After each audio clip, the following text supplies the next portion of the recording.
хязгаарыг тогтоох юм. Жишээлбэл миний ойлгосон Оросын холбооны орноос Солонгос, Америк гэх мэт тийм олон монголчууд амьдарч байгаа олон жил болчихсон нутаг дэвсгэр орнууд хэрэгжиж эхэлсэн юм байна. Жишээлбэл 3,000 хүнтэй гэж байгаа Элчин сайдын яамны тооцоогоор 2,500-аас энэ Бельгийн банкс амьдарч байгаа монголчууд маань бичиг баримттай тэндээ ажиллаж байгаа хүмүүс нийгмийн даатгалтай хамарчих уу. Тэгээ хүн багаа ингэж хасчих юм бол энэ одоо биднээс энэ орлын үйлдвэрлэлийг яаж авах юм бол. За энийг тооцоо холбоотой. Энэ чинь энэ хүний тооч нь бас цаашдаа энэ гадаад амьдарч байгаа монголчуудаа засаг хөрөнгө маань мэдээд үнэхээр дүрнээд болсон цагт бас нэг зарим юм дээр зөрчилдөх шинжтэй юм биш үү. Миний ажилласнаар бол одоо налгаас ихтэй энэ наадмын үнэдэг систем бол их сайхан систем.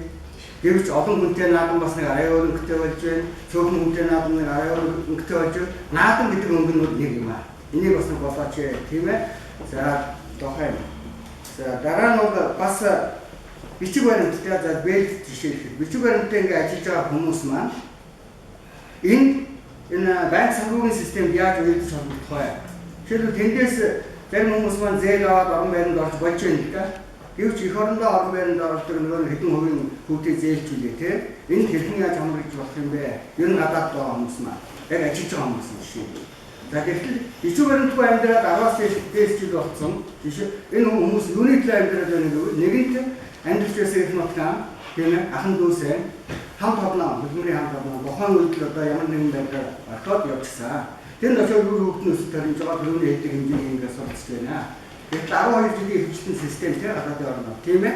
Тэрнээс дээш болонгууд нөгөө хөвгүүд нь яг мөнгөө арай бичиг баримтгүйгээр багхан мөнгө төлж байгаа хямдхан аштах хөргөн боловсролтой болоод жишээлбэл дөрөв хэлтэй яваад үеийн байдлаар өөрөө тэр дээд зэрэглэлд сурж байгаа хөлчийн эмчийн мэргэжлийн хэмжээгээр бүрий дэлгэж өгөөд.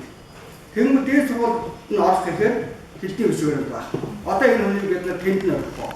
Их эцэг нь бас бүх амьдралаа залгасан. Тийм ээ.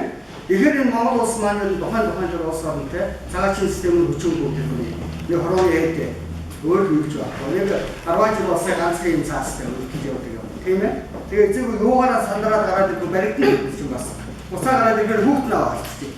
Гурван хүүхд нь оюуны вебгарын одоо 11-р 12-р хөлсөд дээд сургууль орчих хүүхд нь.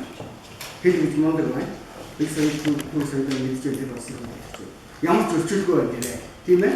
Тэгэхээр энэ гэрээ ертөөсөө тэр нутгаас явж чадахгүй байна. Тэгэхээр яах вэ? Хүүхдийн бодохгоо бодмоор тэр хүмүүсийн ший бод түрүүний хүмүүсийн маань ярьсан нөгөө эрүүл мэнд нийгмийн даатгал бүгд тэнд байхгүй. Дандаа бүхнийг төлж байгаа. Зарим нь бичгтээ өөрийнхөө мөнгөөр үзүүлээд нэг юм харгаж байгаа. Харгаанд болохоор болчихж байгаа. Харгаанд мөнгө цаастай юм болоод ирэнгүүт их өндөр болоод ирэхээр яач чадахгүй. Ойрцоорын шүд мөнгөийг харгаж. За энэ олон жил болсны тэр нэг хүүхдийн сургалт, боловсролын сургалтын системийн жилтэй холбоо зохицуулж болдгоо бол Монгол улс улстай. Тийм ээ. Энийг тэр чиглэлд нь бол орж үзүүл яасан бэ? Нэг сандыг тагнаа санагдлаа. Тэгээд дөрөвний тэр санхүүгийн тогтолцоо хэлсэн. За ийм боловсролын чиглэлийн баг би түрүүнд очиж ярьчлаа. Энэ дээр зүгээр бас хүмүүс маань анхаарна.